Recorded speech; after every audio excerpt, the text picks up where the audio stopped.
पत्रकार, लेखक, ब्लॉगर और क्या क्या कहें रवीश आपके परिचय में, ये 3 काफ़ी है। और बोलना ही है किताब के लेखक, और साथ में एक पहलू और है, इश्क में शहर होना। इश्क में शहर होना एक दूसरा रवीश दिखाता है, और बोलना ही है एक दूसरा रवीश दिखाता है। बीच में कुछ और रवीश है। तो हमारे सामने रवीश हैं, और साथ में आपको बताऊं, उस शेर का जिक्र मैं अक्सर करता हूं, रवीश निदा फाजली का शेर है, हर आदमी में होते हैं 10-20 आदमी, हर आदमी में होते हैं 10-20 आदमी, जिसको भी देखना हो कई बार देखना। तो 2 आदमी तो इसमें दिख रहा है, दोनों विपरीत ध्रुव पर है। एक है जो इश्क में है और इश्क में शहर हो गया है, और छोटी छोटी कहानियां जो लपरेक है उसमें इश्क में डूबा एक लड़का, एक लड़की, शहर, शहर के प्रतीक, शहर के बिंब, ट्रेन, स्टेशन, शहर के चौक चौराहे, नुक्कड़ में भी इश्क देख रहा है। और जो पहली कहानी है जिसमें आपने कहा है, मैं आज स्मॉल टाउन सा फील हो रहा हूँ, सा फील कर रहा हूँ, आखिर में वो लड़की कहती है, लड़का कहता है, तुम मुझसे प्यार करते हो या शहर से? और जवाब है, शहर से, क्योंकि मेरा शहर तुम हो। तो इसमें मोहब्बत में डूबा हुआ रवीश है, और इसमें बहुत गुस्से वाला रवीश है, जिसमें बहुत गुस्सा है व्यवस्था से, सत्ता से, सरकार से, ऊपर बैठे जो लोग हैं उनसे। तो रवीश काफ़ी बदले क्या बीते 8-10 सालों में, और बदलाव का दौर ये कब से हुआ? ये लगातार चला है प्रोसेस। दिल्ली आने के साथ ही मैं हर साल बदलता रहा हूँ, ऐसी बात नहीं है। बहुत ही कमज़ोर विद्यार्थी था, पढ़ने का तरीका मालूम नहीं था, और इसलिए मैं इस बात को समझता हूँ कि बहुत सारे छात्र एमए तक निकल जाते हैं, लेकिन किताब क्यों पढ़नी चाहिए, कैसे पढ़नी चाहिए, और पढ़ते वक्त किन बातों को ख़ास तरीके से नोट करनी चाहिए, ये सबको मालूम नहीं होता है। ऐसा मुझे लगा कि मुझे मालूम नहीं था, पर मुझे इतिहास के हमेशा ही वर्ल्ड क्लास शिक्षक मिले, और वो सब डेडिकेटेड टीचर थे, मतलब साधारण टीचर नहीं। कि एक तो अपने एकेडमिक एक्सेलेंस में शानदार, मतलब दुनिया की हर बेहतरीन यूनिवर्सिटी से पढ़कर आए हुए लोग थे, और बहुत डेमोक्रेटिक लोग थे। मतलब नाम से उनको बुलाना, उनकी अंग्रेजियत को टोक देना, फिर भी वो बुरा ना मानते थे, और कई बार कह देते थे कि हाँ यार, ये तो बहुत मुश्किल हो रहा है, कैसे पढ़ाएं तुमको। लेकिन मुझे पढ़ाने के लिए उन लोगों ने हिंदी सीखी, हिंदी में मेहनत की। तो ये सारी चीज़ें देखकर लगता था कि हम जैसे कमज़ोर छात्रों के लिए हमारे टीचर जो हैं, जो स्टीफेंस से पढ़कर आए हैं, जिनका इतना अचीवमेंट है, वो कितनी मेहनत कर रहे हैं। तो उनकी मेहनत की जिम्मेदारियों से मैं भी बनता चला गया। तो मैं भी धीरे धीरे धीरे धीरे पढ़ने लगा और समझने लगा। तो एक बदलाव वहाँ हुआ बहुत तरीके से। वो यहाँ तक कहते थे कि तुम्हारे आसपास जो दोस्त हैं कहीं एक ही राज्य के तो नहीं हैं, हिंदुस्तान को अगर जानना है तो अलग अलग राज्यों के लोगों से दोस्ती करो। दिल्ली आने का सबसे बड़ा फ़ायदा ये है, तुम जिस कमरे में रहते हो क्या वहाँ पर केवल बिहार के ही लोग हैं? तो कहते हाँ सर, हम लोग तो एक ही ट्रेन से आए हैं और किराए के मकान में रहते हैं, तो एक ही साथ रहते हैं। तो कहते थे चलो वो अगर मजबूरी है तो जब कॉलेज आओ तो अलग अलग लोगों से बात करो, लड़कियों से बात करो, लड़कों से बात करो, नॉर्थ ईस्ट के लोगों से बात करो, दोस्ती करो, उनको समझो, उनके घर में जाओ, उनको घर बुलाओ। तो ऐसा लगता था कि और ये सिर्फ मेरे से नहीं, हमारे टीचर सभी छात्रों के लिए ऐसे थे। बात यह है कि जब वो अमृत बांट रहे थे तो कौन लेना चाहता था उनसे। तो मैं अपने शिक्षक को हमेशा याद करता हूँ, और आज भी मैं यहाँ से सीढ़ियाँ उतरते हुए मैं उसी हक से फ़ोन करता हूँ, माट साहब ये किताब आपके पास है क्या, भेज दीजिएगा। तो वो भिजवा भी देते हैं, कहते हैं यार मैं तो कहीं और जा रहा हूँ, तो फिर वो भिजवा देते हैं। तो उन्होंने काफ़ी बदला, और उस बदलने के प्रोसेस में आधुनिक भारत के इतिहास को काफ़ी दूसरे तरीके से बताया। बहुत जड़ व्याख्या उनकी नहीं थी जैसा कि इतिहासकारों की छवि बना दी जाती है।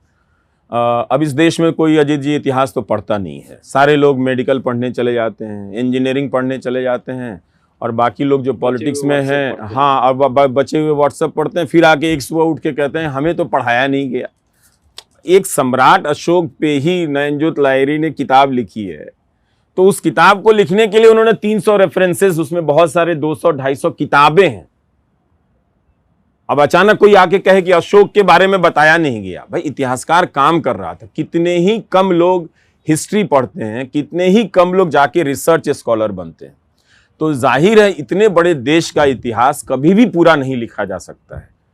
ऐसा कहने वाले मंत्री भी नहीं बताते हैं कि इतिहास सही और ज्यादा से ज्यादा लिखा जा सके, इसके लिए हम कई हजार करोड़ का प्रोजेक्ट दे रहे हैं। ये बात वो नहीं कहेंगे। वो तो इतिहास ऐसा लिखते हैं कि हाँ। बुलबुल की पंख पर वो कुछ भी लिख सकते हैं, उड़ के बाहर है ना? जाते तो वो थे कुछ भी अंडमान लिख जेल से। सकते हैं वो इतिहास। तो इसलिए इतने बड़े देश का इतिहास एक साथ लिखा ही नहीं जा सकता था, और जो लिखा गया उस पर भी कई बार लिखा गया है इतिहास का। तो जो लोग इतिहास के विद्यार्थी नहीं रहे, उस तरह की ये बातें करते रहे। तो कुछ बदलाव मेरे शिक्षकों ने किया एमए तक जाते जाते, और वो दोस्त बन गए। तो हमने तो कभी देखा नहीं कि एक, पहली बार देखा कि वो समय से पहले आने वाले टीचर थे, कभी क्लास नहीं छोड़ते थे, और वो हमेशा लिखवाते थे कि लिखो। मुझे कुछ समझ में नहीं आता था कि मैं दिल्ली आके किसका इतिहास पढ़ रहा हूँ, कौन सा देश है। मैं तो बिहार जानता था, पटना जानता था, मोतिहारी जानता था। और फिर उन्होंने इन सारी चीज़ों से कनेक्ट किया। उन्होंने कहा कि तो तुम्हें क्या अच्छा लगता है। मैंने कहा सर आप पढ़ाते हैं तो मुझे कुछ समझ में नहीं आता है कि ये यूरोप का इतिहास क्यों पढ़ रहा हूँ, और यही भारत की आज़ादी का इतिहास ये मेरे लाइफ से कैसे कनेक्ट कर रहा है। तो वो कहते थे कि और मैं कल्पनाओं में खो जाता हूँ। फिर तो उन्होंने कहा तो ठीक है, तो जिन कल्पनाओं में खो जाते हो उसी पे तुम ट्यूटोरियल लिख दो। तो मैं उससे लिखते लिखते फिर इतिहास लिखने लगा, फिर इतिहास के ट्यूटोरियल लिखने लगा। तो हमेशा मेरे टीचर कहते थे कि किसी की नकल मत करना, ओरिजिनल लिखो, खराब लिखो मगर ओरिजिनल लिखो। दिल्ली यूनिवर्सिटी में बहुत सारे ट्यूटोरियल चलते हैं, लोग उसी की कॉपी करते रहते हैं, तो वो बहुत पकड़ते थे कि किसी की कॉपी का इंप्रेशन है कि नहीं। तो एक ओरिजिनल लिखने की आदत आई, वहाँ से बदले।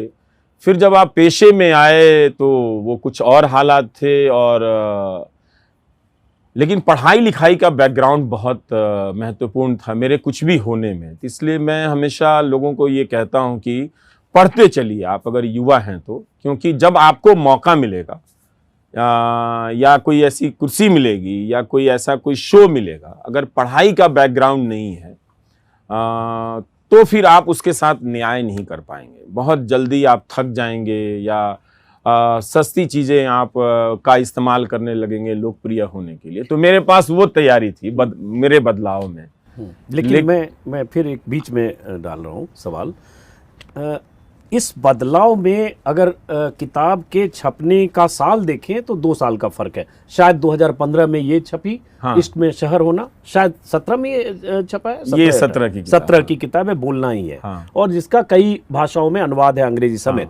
2 साल का फर्क है। लेकिन इसको जो पढ़ेगा, इश्क में शहर होना, और जो इसको पढ़ेगा जिसका जवाब अभी मिला नहीं, हाँ। इसमें मोहब्बत में डूबा हुआ एक लड़का है। देखिए, जब आप इश्क की ऐसी कहानी लिखते हैं तो जब तक कुछ महसूस और फील नहीं करते तब तक नहीं लिखते। इस किताब में एक आक्रोश में भरा हुआ एक पत्रकार है जिसमें बहुत गुस्सा है। तो इस बदलाव को की वजह को मैं समझना चाहता हूँ। ये किताब देर से छपी, लेकिन जो इश्क में शहर होना की जो कहानियां हैं छोटी छोटी, वो मैं बहुत पहले से लिखने लगा था। वो शायद 2010, 11, 12 का साल रहा होगा। उसमें तृणमूल का भी जो कलकत्ता में तृणमूल और लेफ्ट तृणमूल का राइज हो रहा था, और तब मैं घूमा करता था काफ़ी। जब लोग मुझे नहीं जानते थे तब मैं लोगों को जानता था, उनके बीच बैठ जाता था और चुपचाप सुनता था उनकी बातचीत। वो बातचीत में क्या हो रही है सारी चीज़ें। तो ये सारी जो प्रसंग हैं वो काल्पनिक नहीं है, वो सब सुनी गई हैं। प्रेमियों ने एक दूसरे को क्या कहा और याद देखी गई हैं वो। तो मुझे अच्छा लगता है लोगों को ऑब्जर्व करना। यही सुख मुझसे चला गया। मतलब जब लोग मुझे ऑब्जर्व करने लगे तब फिर मैंने अपने आप को एक सिमटी हुई समेट लिया। लेकिन मुझे बहुत अच्छा लगता था। तो ये उस वक्त की कहानियां हैं, और मुझे इस पर आना ही था क्योंकि जो मेरी ट्रेनिंग थी हिस्ट्री की और चीज़ों को देखने की, उस प्रोसेस को मैं समझ गया कि ये देश के नाम पर ही ख़त्म किया जा रहा है।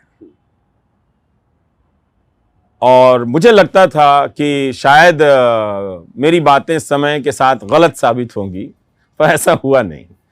गलत साबित हो जाती तो अच्छा होता, क्योंकि मुझे तो उसी देश से प्यार है जहां मैं पैदा लिया हूं, और उसका कुछ भी अच्छा होता रहे, ये कौन नहीं चाहेगा।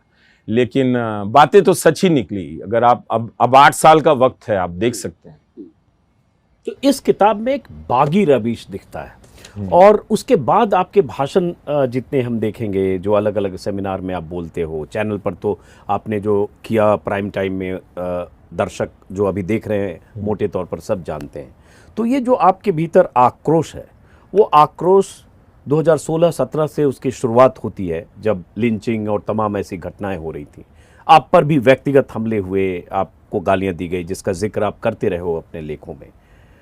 लेकिन इस किताब की भूमिका में एक बात जो आपने लिखी, भूमिका नहीं, समर्पण में, नॉयना, तनिमा, तनिषा को जो मेरे बोलने और लिखने का मोल चुकाते हैं, आपने पत्नी और 2 बेटियों का जिक्र किया।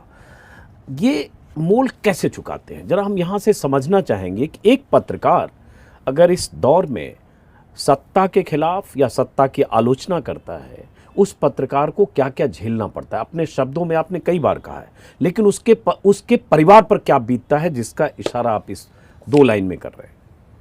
बहुत कुछ तो नहीं बता सकता, क्योंकि इसे देखने के बाद फिर वही बातें उनकी ज़िंदगी में पहुंचेंगी। लेकिन उनके साथ बहुत मुश्किल रहा। हमारी बेटियां लगभग एक बंद कमरे में ही बड़ी हुई, और जब वो बहुत छोटी थीं तो अचानक वो देखने लगी कि मेरे साथ सिक्योरिटी गार्ड चल रहे हैं, जो बंदूक लेकर चल रहे हैं, कार में बैठी हैं। तो छोटे बच्चे पर क्या असर पड़ता है, मैं भी बहुत उस चीज़ को लेकर जागरूक तो नहीं था।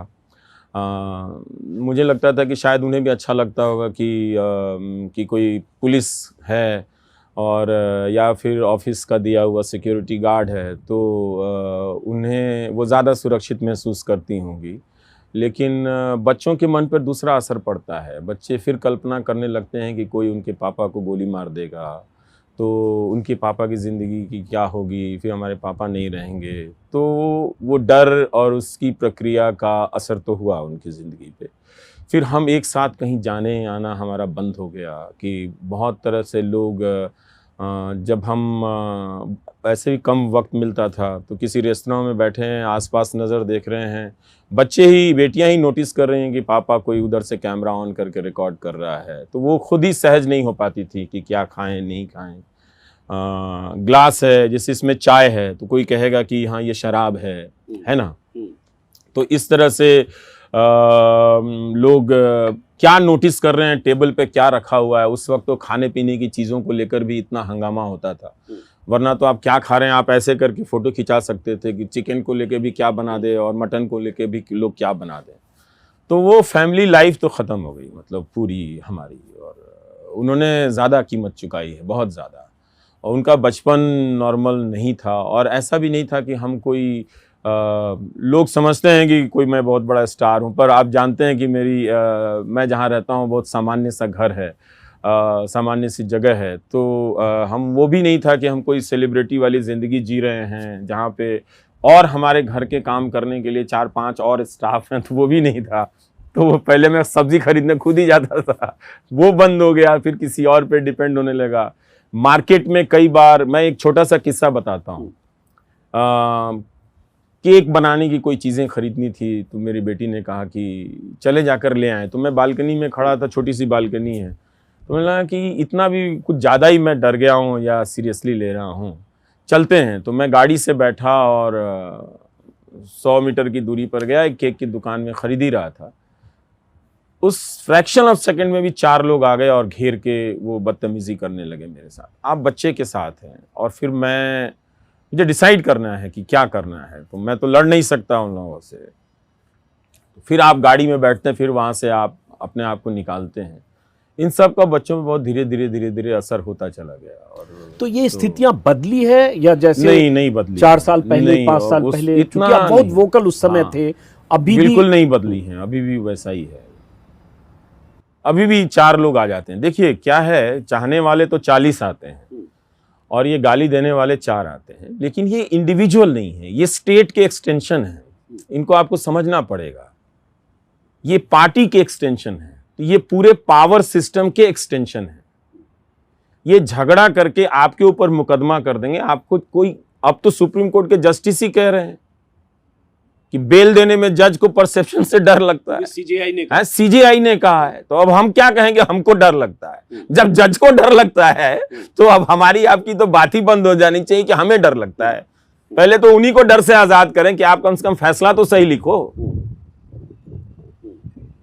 तो आप, हम और आप तो अब किसके भरोसे हैं?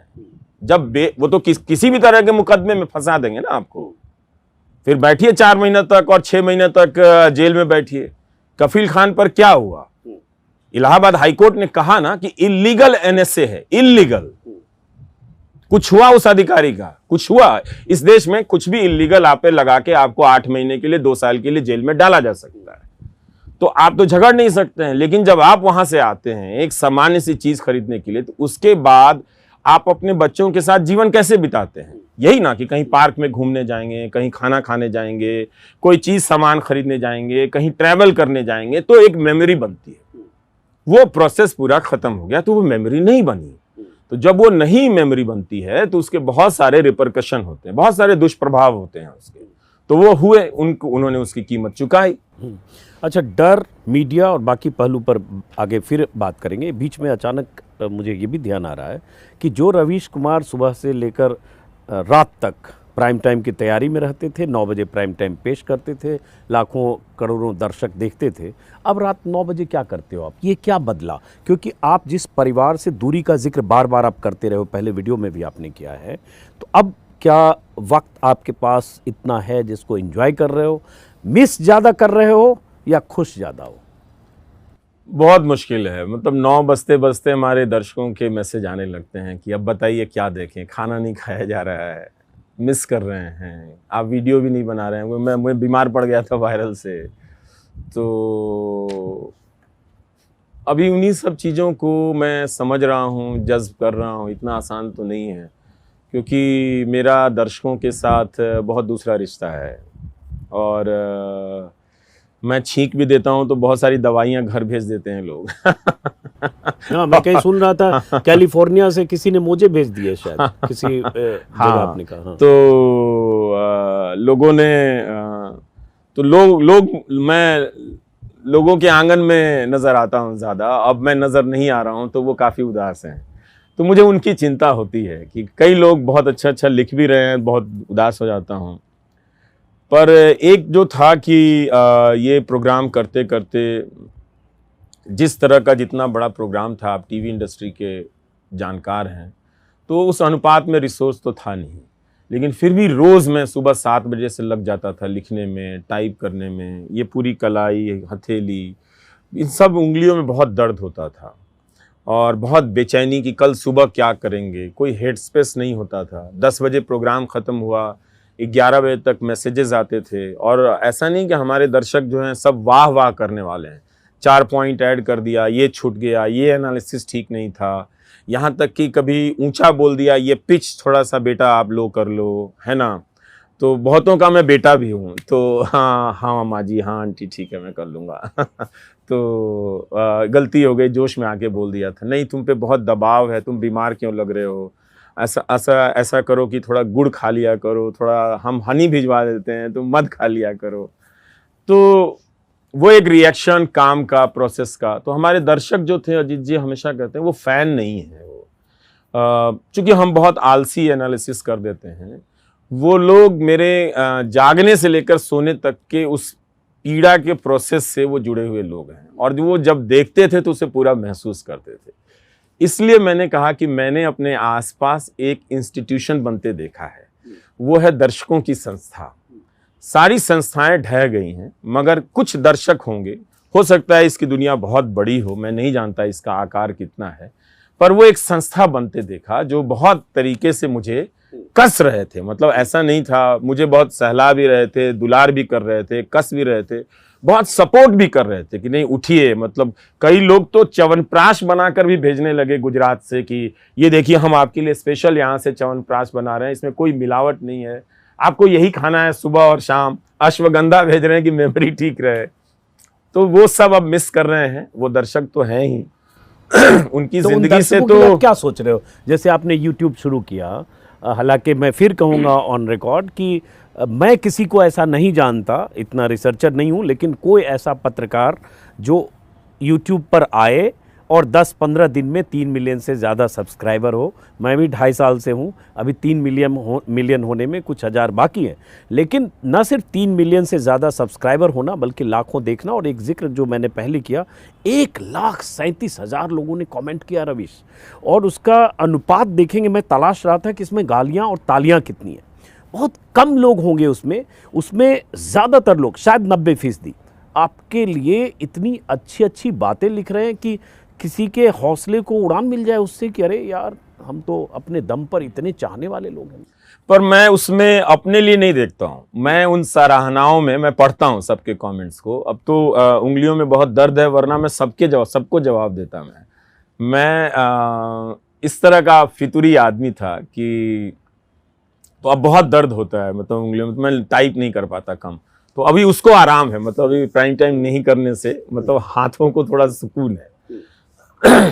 तो ये मैं देख रहा हूं कि मेरी तारीफ करने के प्रोसेस में वो क्या लिख रहे हैं। वो डेमोक्रेसी के वैल्यूज को ग्रहण कर रहे हैं, उसको अभिव्यक्त कर रहे हैं, और अपने नागरिक कर्तव्य बोध को वो समझ रहे हैं, अपने भीतर परिभाषित कर रहे हैं। भले वो अपने लिए नहीं लिख रहे हैं, लिख मेरे लिए रहे हैं, मगर तारीफ दिख रही है कि मेरी हो रही है। मगर आप ऐसे देखिए कि वो इस वक्त में जब लोकतांत्रिक संस्थाओं को, जहां जज को बेल देने में डर लगने लगा है, ऐसे साहसिक नागरिकों का संसार नजर आता है, गुलदस्ता नजर आता है, बाग नजर आता है कि जो इस साहस को समझ रहे हैं। तो मैं बहुत खुश होता हूं कि ये एक ऐसे दर्शकों का संसार है जो सिर्फ मेरे लिए नहीं है, वो और लोगों के लिए भी है। वो और लोगों को भी देखते हैं, वो आपको भी देखते हैं, वो अभिसार को भी देखते हैं, वो और लोगों को भी देखते हैं। तो ये बहुत सुंदर बात है कि मैं ऐसा ही दर्शक संस्थान चाहता हूं जहां सिर्फ मेरे लिए जगह ना हो, जहां आपके लिए भी जगह हो, जहां दूसरे लोगों के लिए जगह हो। और ये एक बहुत साफ समझ हो कि टेलीविजन न्यूज जो है वो हिंदुस्तान के लोकतंत्र का हत्यारा है। ये बात मैं अपने प्राइम टाइम में बोला करता था, और इस बात में मैं कोई अगर मगर नहीं लगाना चाहता हूं। वो आज न कल, मैं इतिहास पर के इंतजार में भी नहीं बैठा हूं। आप वर्तमान में भी देख सकते हैं कि इस लोकतंत्र की हत्या में मीडिया कितना शामिल है, आजाद भारत के अर्जित लोकतंत्र की हत्या में। तो ये सारे वो लोग हैं जो यूट्यूब पर आकर उस गोदी मीडिया में, जिसके पास लाखों करोड़ रुपए का विज्ञापन है, जिस पे सरकार 6-6 हजार करोड़ रुपए खर्च कर चुकी है, उससे वो बगावत कर रहे हैं, प्रतिरोध कर रहे हैं। तो ये सारे दर्शक वो जो हैं, ये बीज हैं भविष्य के सुंदर लोकतंत्र की। तो मैं वही एक सवाल कि उन दर्शकों के लिए अब रवीश कुमार क्या करेंगे? जैसे वो जो संस्था थी, उस संस्था से आप अलग हुए, लोगों की जो आदत थी 9 बजे देखने की रवीश की रिपोर्ट और बाद में प्राइम टाइम, अब वो आदत टीवी से वो दूर होना उनकी मजबूरी है। जैसे मैं आपके कमेंट में देख रहा था, कई लोग बाहर से लिख रहे हैं कि मैं एनडीटीवी देखता था, अब नहीं देखूंगा, लेकिन आप क्यों नहीं आ रहे हो? जो आपसे भी हो सकता है पूछ रहे होंगे कि क्यों नहीं आ रहे हो। जैसे आपके एक दर्शक का एक कमेंट बताता हूँ। एक दर्शक ने लिखा है आपके उसी 1,37,000 में से एक कमेंट कि सर, मेरे पिताजी की एक आंख ख़राब हो चुकी है, दूसरी में रोशनी बहुत ही कम है, फिर भी वो आपके शो का इंतज़ार करते थे। मैंने अभी तक उन्हें नहीं बताया है कि आप इस्तीफ़ा दे चुके हैं, लेकिन अब बता दूंगा मैं सर, आपको हमेशा याद रखूंगा। मेरे पिताजी की उम्र 70 साल के आसपास है, आपको सुनने के लिए हमेशा 9 बजे बेचैन रहते थे। इस तरह का कुछ लिखा है। मैं उन्हें कहता हूं कि आप छुट्टी पर होंगे शायद। तो ऐसे दर्शकों के लिए, चूंकि यूट्यूब पर आप आ गए हो, कुछ आगे सोच रहे हो? क्या सोच रहे हो? हालांकि भविष्य की योजना होगी, लेकिन आपके दर्शक आपकी जुबान से ये सुनना चाहते हो। हाँ, बहुत इस वक्त तो पता नहीं, अभी तो घोंसला घर छूटा है। देखिए, जो मैं प्राइम टाइम बनाता था, वो उस तरह से तो बनना बहुत मुश्किल है। उतना तो कई लोगों का हाथ होता था उसमें। वो एक निजी स्तर पर कर पाएंगे नहीं, अभी बहुत तकनीकी समस्याओं से जूझ रहा हूँ, उतने संसाधन मेरे नहीं हैं। ये मैं नहीं बोलना चाहता, वरना हमारे सारे दर्शक गाड़ी से लेके लैपटॉप लेके पहुंच जाएंगे। तो मैं ठीक हूँ, आप प्यार दें बस, उतना ही काफी है। उसको समझना है, योग्य काबिल लोगों की तलाश है, तो उतनी जगह भी नहीं है मेरे पास कि मैं वो कर पाऊंगा। बहुत सारा जो न्यूज़ चैनल के ज़रिए आप बहुत सारे न्यूज़ को वेरीफाई कर पाते थे, बहुत, तो वो हम नहीं कर पाएंगे। नियमित कर पाना थोड़ा मुश्किल होगा, पर कोशिश करेंगे कि अभी बीमारी से उठे हैं तो अभी ज़रा ठीक हो जाऊं एक हफ्ता और, तो मैं उनकी ज़िंदगी में रहूं, शायद कुछ और रूप में रहूं। वैसे लोग चाहते हैं कि मैं कोई चैनल बना लूं, कुछ लोग चाहते हैं कि मैं राजनीति में आकर मैं 24 में शपथ ले लूं, ऐसे बहुत सारे लोग हैं। मैं घबरा जाता हूं कि इतनी इच्छाएं हैं, मुझे तरह तरह से लोग देख रहे हैं। कुछ लोग कहते हैं कि आपने बहुत लोड ले लिया है। जो डॉक्टर मेरे मित्र हैं वो फ़ोन करके कहते हैं खबरदार, जो तुम फिर मशीन की ज़िंदगी में लौटे, पहले अपने हेल्थ को ठीक करो, बहुत बीमार पड़ने लगे हो। उनकी भी सुननी पड़ती है, क्योंकि फिर उन्हीं को फ़ोन करना पड़ता है कि कोई दवा बताइए। तो बहुत तरह के आइडिया हैं लोगों के। कोई चाहते हैं कि मैं प्रोफेसर बन जाऊं, कोई चाहता है कि मैं इस पेशे को ही छोड़ दूं, मेंटोर बन जाऊं लोगों के, तो कोई चाहता है मैं फिल्मों के स्क्रिप्ट लिख दूं, कोई चाहता है मैं वेब सीरीज़ लिख दूं। तो मैं क्या चाहता हूं, मैं उसको अभी अलाइन कर रहा हूं। बस यहीं पे अगला सवाल है कि ये सब लोग चाहते हैं, फला फला फला दर्शक या शुभचिंतक ये चाहते हैं। मित्र रवीश कुमार क्या चाहता है अपने लिए? मुझे यही काम करना आता है, और ये काम अगर धारा प्रवाह करने के अवसर मुझे मिल जाए तो शायद मुझे इसमें मज़ा आता है। ये काम मतलब जो मैं करता हूँ। जो लोग राजनीति के बारे में सुनना चाहते हैं उन्हें निराशा होगी, मैं उनके लिए अभी कुछ कहना नहीं चाहता, क्योंकि वो मेरे ख्याल में अभी नहीं है। लेकिन अभी नहीं है या कभी? अभी नहीं है, कभी का तो मुझे पता नहीं है। रवीश, आपने कई जगह सेमिनार में या कहीं भाषण में कहीं आपने कहा कि मैं सपने बहुत देखता हूँ, और सपना हर आदमी देखता है, हर आदमी का कोई सपना होता है, किसी का पूरा हो गया होता है, उसके बाद भी कोई सपना होता है, और सपनों का कोई आकार नहीं होता है। तो रवीश कुमार यहाँ तक पहुँच गए, जहाँ तक पहुँचे वहाँ तक पहुँचने का सपना हज़ारों लड़के मास कॉम मीडिया में जो आ रहे होंगे उनके होंगे। रवीश कुमार का क्या सपना है अब आने वाले दिनों के लिए? मुझे एक सीन, मैं क्रिकेट अब नहीं देखता हूँ, लेकिन जब मैं देखता था तो जिस दिन कोई क्रिकेटर रिटायर होता था मुझे वो सीन बहुत अच्छा लगता था। और इसलिए नहीं कि वो उम्र से रिटायर हो रहा है, उस डिटैचमेंट को मैं उसको महसूस करता था कि वो एक उम्र और एक शिखर पर होने के सफलता, जो भी 100 सेंचुरी बना लिए या 10 सेंचुरी बना लिए, तो वो रिटायर होता था। वो शाम के वक्त जब खेल ख़त्म होता था तो अपना पैड बैट उठाकर वापस जाता था। तो ऐसा ही मैं अपने लिए भी चाहता हूँ कि एक दिन मैं इस पेशे को हमेशा हमेशा के लिए छोड़ दूँ, और कभी ना लिखूं, कभी ना बोलूं, और चुपचाप दुनिया में कहीं खो जाऊं, दुनिया को ऑब्जर्व करूं, महसूस करूं, और लोगों से 1 to 1 बातें करूं। बहुत मुश्किल है, क्योंकि मुश्किल है, यही मैं कहने वाला हूं कि आजीविका का संकट अलग है, आजीविका भी और जो होता है, लेकिन ये मेरा सपना है कि अगर आजीविका का संकट नहीं होता तो शायद मैं इसी के साथ कर देता। वो बचपन में हम लोगों ने पढ़ा है ना शायद किसी दोहे में कि जहाज के का पंछी उड़ उड़ कर वापस जहाज नहीं, पर ऐसा आता नहीं है। मैं काफ़ी डिटैच्ड आदमी हूँ। मैं किसी को बता रहा था कि मैं कभी किसी महफिल में ताली बजवाने तो नहीं गया। मैं अच्छे अच्छे कॉलेजेस के एनुअल फंक्शन में मैं नहीं गया। उन्होंने बहुत बुलाया, बहुत प्यार से बुलाया, क्योंकि मैं जानता था कि मैं वहाँ गया तो वो सिर्फ तालियाँ बजेंगी, बहुत अच्छा वीडियो बनेगा, लेकिन मैं वो लोकप्रियता को भुनाने वाला आदमी में से नहीं हूँ।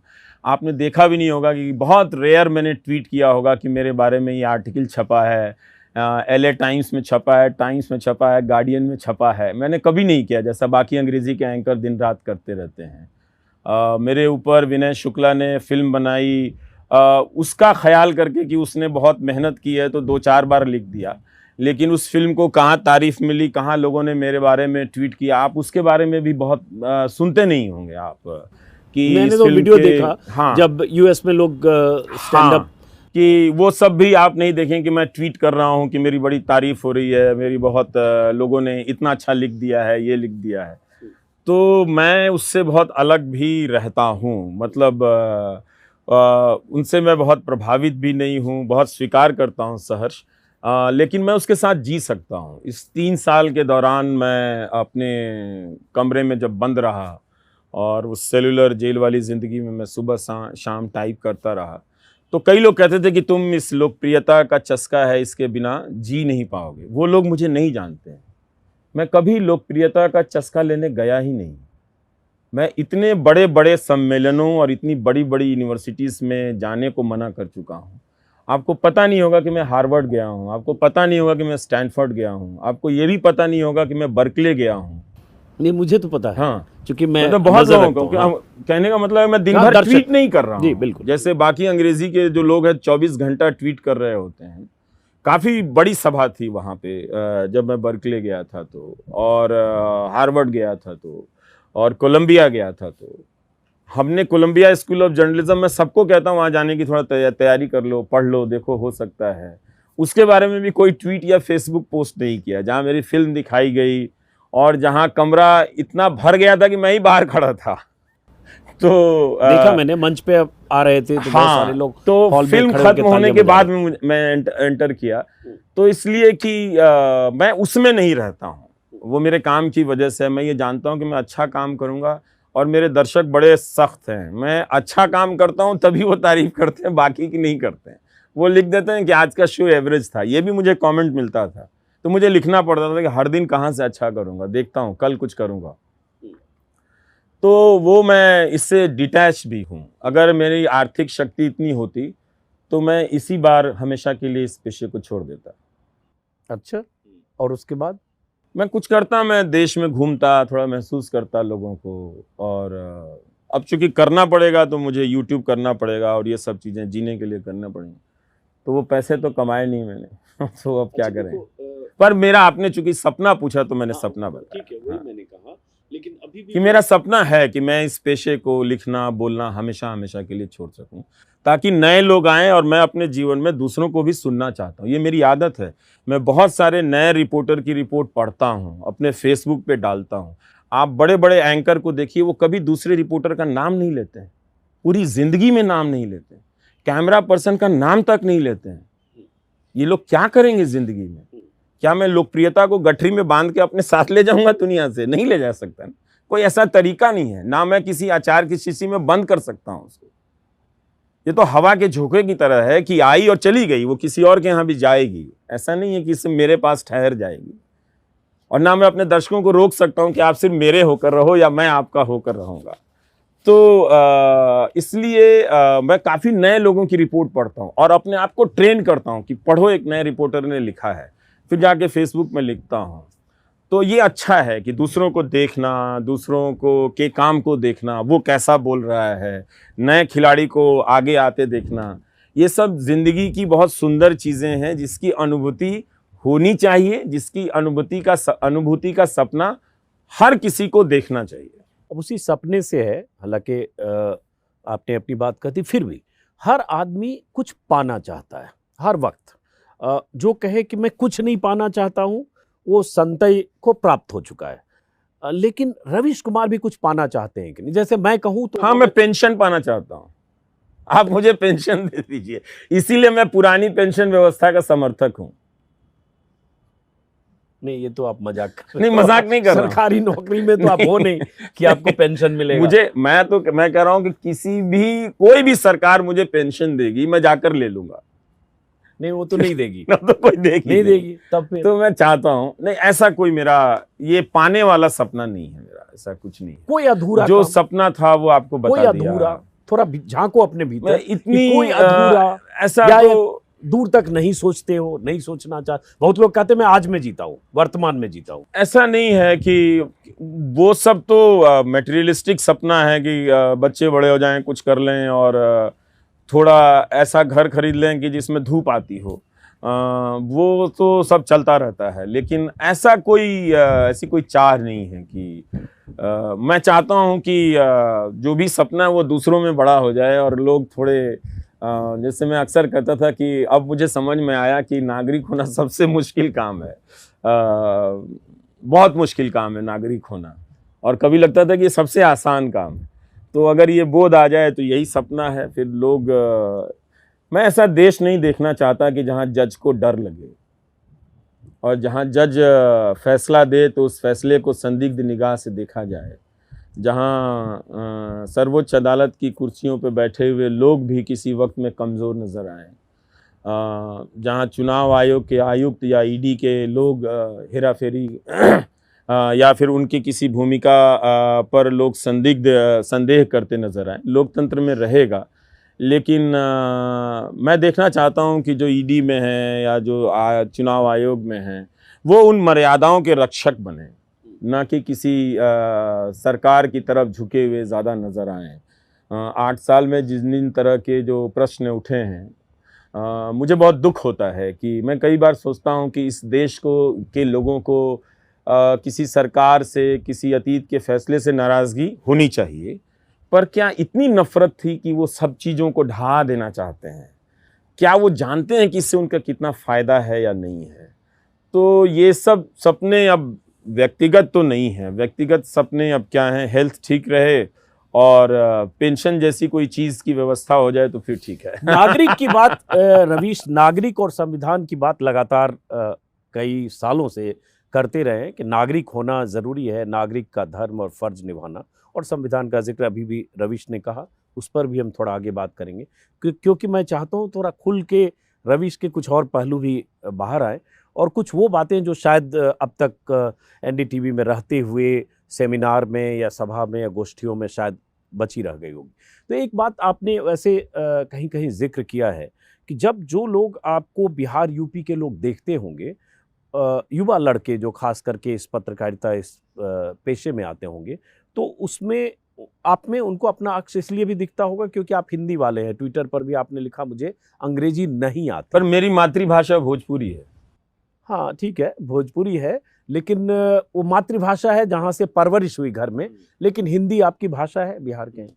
तो मैं वहाँ आना चाह रहा हूँ कि जब जैसे एनडीटीवी का जब हम लोग देखते हैं उस दौर का एनडीटीवी, जब आप एनडीटीवी में आए थे 96, 97, 98, 99, जब आप खुद कहते हैं कि आप चिट्ठियाँ छांटा करते थे, उस दौर में भी एनडीटीवी का बहुत हिंदी में कहें भौकाल था। एनडीटीवी अंग्रेजी था, ऑक्सफोर्ड, कैम्ब्रिज, हार्वर्ड से पढ़े हुए लोग, विदेशों से पढ़े हुए लोग, चमकते चेहरे, तो बड़ा मतलब मैं भी हिंदी वाला हूँ, बिहार का हूँ, अंग्रेजी नहीं आती, मैं वैसे बोला नहीं, लेकिन आती चलो मुझे भी नहीं है, लेकिन एक डर सा लगता था उस माहौल से, सूटेड बूटेड उन लोगों से, डर मतलब साइकोलॉजिकल डर।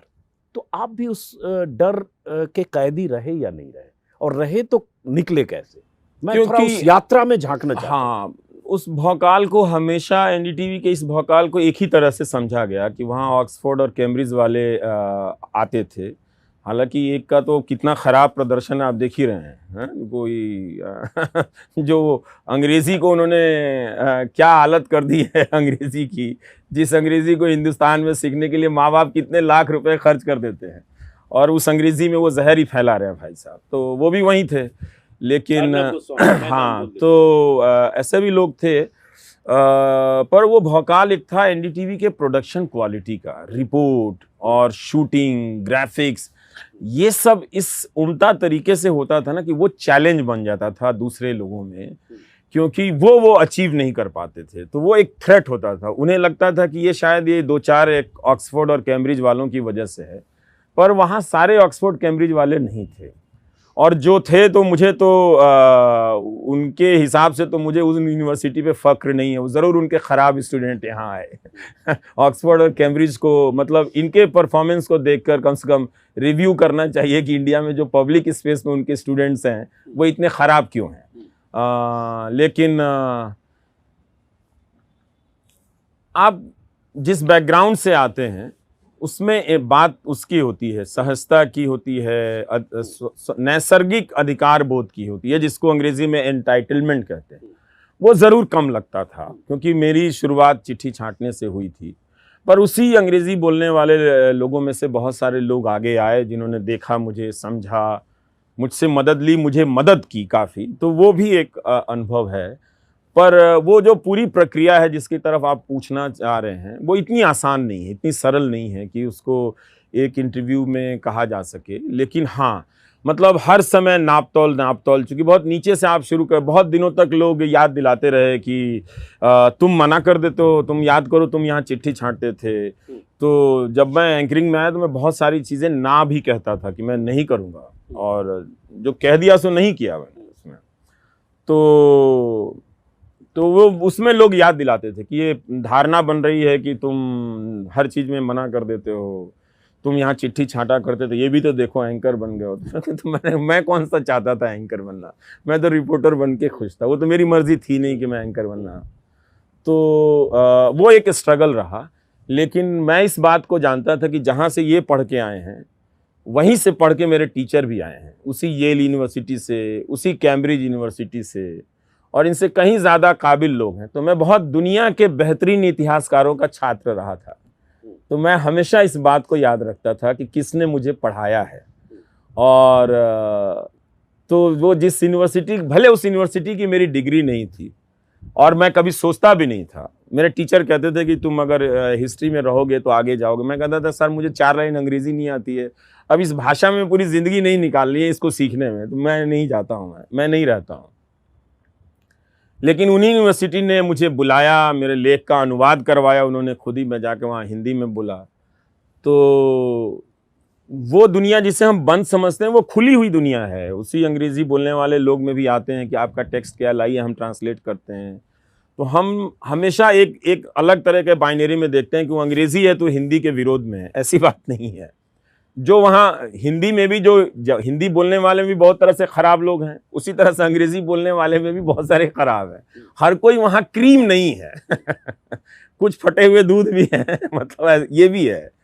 तो ये धारणा मैं समझ रहा था वहाँ पे, तो उसको नेविगेट करने में मुझे काफ़ी कुछ सीखना पड़ा। कैसे किया? कभी बहुत मुश्किल था, कभी पसीने छूटते बहुत ज़्यादा, बहुत कई बार तो मैं पीछे के दरवाजे से ऑफिस जाता था, पर वही लोग मुझे हेल्प भी करते थे कि इतना मत घबराओ, थोड़ा सा नॉर्मल रहा करो। साधारण कपड़े पहनता था तो वही लोग कॉम्बिनेशन बता देते थे कि ऐसा भी पहन सकते हो, यार पैसे नहीं है तो ठीक है सेल में खरीद लेना ऐसे। तो बहुत कुशन भी मिलता रहा। तो इसीलिए वही मैं कहता हूँ कि बहुत ख़राब यादें हैं, बहुत ज़बरदस्त, और बहुत अच्छी यादें भी हैं। कब कौन सा बात कही जाए और वो क्या हो जाए तो उसका अनुपात बिगड़ जाता है। लेकिन बहुत अच्छे लोग सहयात्री मिले, ये तो मैं कहूँगा कि जिन्होंने पीछे से आकर जब देखा कि इसे गिराने की कोशिश हो रही है तो पीछे से सहारा बन जाते थे। गिराने की भी कोशिश बहुत तो कुछ बहुत किस्से हैं। मैं एनडीटीवी के इतिहास में शायद मैंने लिखा था अपनी चिट्ठी में कि मैं डिमोट हुआ था। हाँ, वो मैंने पढ़ा तो मैं समझ में नहीं आया। मैं रिपोर्टर बनाया गया था, तो कुछ ऐसा कुछ हर दफ्तर में वो मैंने पढ़ा डिमोट वाला, तो मुझे लगा इसमें डिमोट क्या हुआ, जरा वो थोड़ा। वो ट्रांसलेटर से चिट्ठी छांटने से ट्रांसलेटर बना, ट्रांसलेटर से रिपोर्टर बना, तो कुछ साजिशें हुई तो 2 ही महीने में डिमोट हो गया, जबकि इतनी सारी रिपोर्ट की थी। तो खैर जिस आधार पर करके क्या कर दिया गया कि आप रिपोर्ट वापस डेस्क पे, कोई वजह नहीं, कुछ नहीं, ऐसे नहीं कि कोई आपने रिपोर्टिंग में गलती कर दी, वो सब नहीं। तो फिर लेकिन उसी में से कुछ लोग सपोर्ट करने वाले भी आ गए और बहुत नाराज़ हो गए कि ये क्या है, ये सब चीज़ें तो यहाँ होती नहीं हैं, पर ये कैसी हो गई। तो हिंदी के लोगों के भी काम करने की जो मानसिकता है वो एक दूसरे तरीके की बहुत हुआ करती थी, बहुत सामंती या अपना अतीत थोपने की। तो उनसे मैंने सीखा कि मैं अपना अतीत किसी पे नहीं थोपता हूँ कि उन्होंने नहीं मैंने इतना काम किया तो आप भी इतना काम करो। तो मेरे साथ जो लोग काम करते थे, मैं कहता था मैं काम कर रहा हूँ, आप क्यों बैठे, आप जाइए यहाँ से, घर जाइए। तो नहीं सर अभी 8 ही बजे, कि आपका काम खत्म हो गया, आप जाइए पार्टी कीजिए आप लाइफ में, मुझे फ़ोन मत कीजिएगा, मुझे ज़रूरत होगी तो मैं आपको फ़ोन करूँगा। तो वो सब, उन सब का एक मानसिक आघात होता है और कई साल लग जाते हैं, उबरते हैं आप, कई बार उबर भी नहीं पाते हैं, कई बार आपको बहुत याद आता है तो बहुत गुस्सा भी आता है कि, तो ये सब तो होता